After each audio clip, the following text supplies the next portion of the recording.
Bonjour et bienvenue dans le dessous des images. Dans l'épisode d'aujourd'hui, nous allons présenter une photographie prise par Mahmoud Hams le 17 octobre 2023 dans le sud de Gaza juste après un bombardement.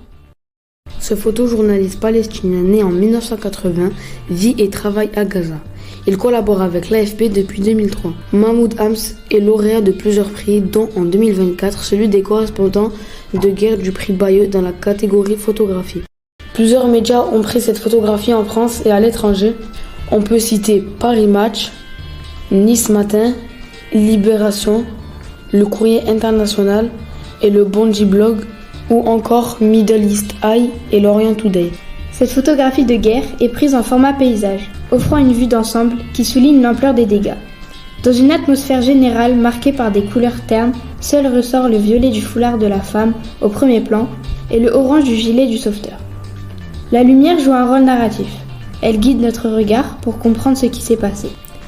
Tandis que l'arrière-plan laisse apparaître une lumière sur les bâtiments, ce qui attire l'attention, le premier plan maintient les personnages dans l'ombre dans un léger contre-jour. Cette photographie a été prise à Khan Younes, une ville palestinienne située dans le sud de la bande de Gaza et principalement peuplée de réfugiés. Sur cette photo, les personnages sont en mouvement. Quelques-uns sont en partie hors champ. Cette photo n'est pas une mise en scène. Le photographe a saisi l'instant sur le vif. Certains vont vers les décombres visibles à l'arrière-plan. Ils regardent tous dans des directions différentes. Cela génère une impression de confusion. Au premier plan, une figure féminine se détache, le visage comme auréolé de lumière. Elle lève les bras au ciel. Elle semble implorer, désespérée. Un homme la tient par la manche. Au second plan, à droite, en orange, se trouve un sauveteur qui tourne le dos. L'événement vient juste de se produire.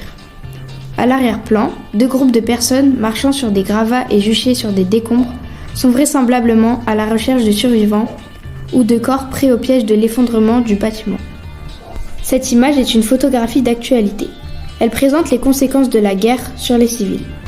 Le mouvement de la femme au centre de la photo rappelle celui que l'on retrouve parfois dans les représentations de la Vierge Marie. Il évoque la posture de la Pietà de Michel-Ange, qui évoque la douleur, le sacrifice, la foi et l'amour maternel.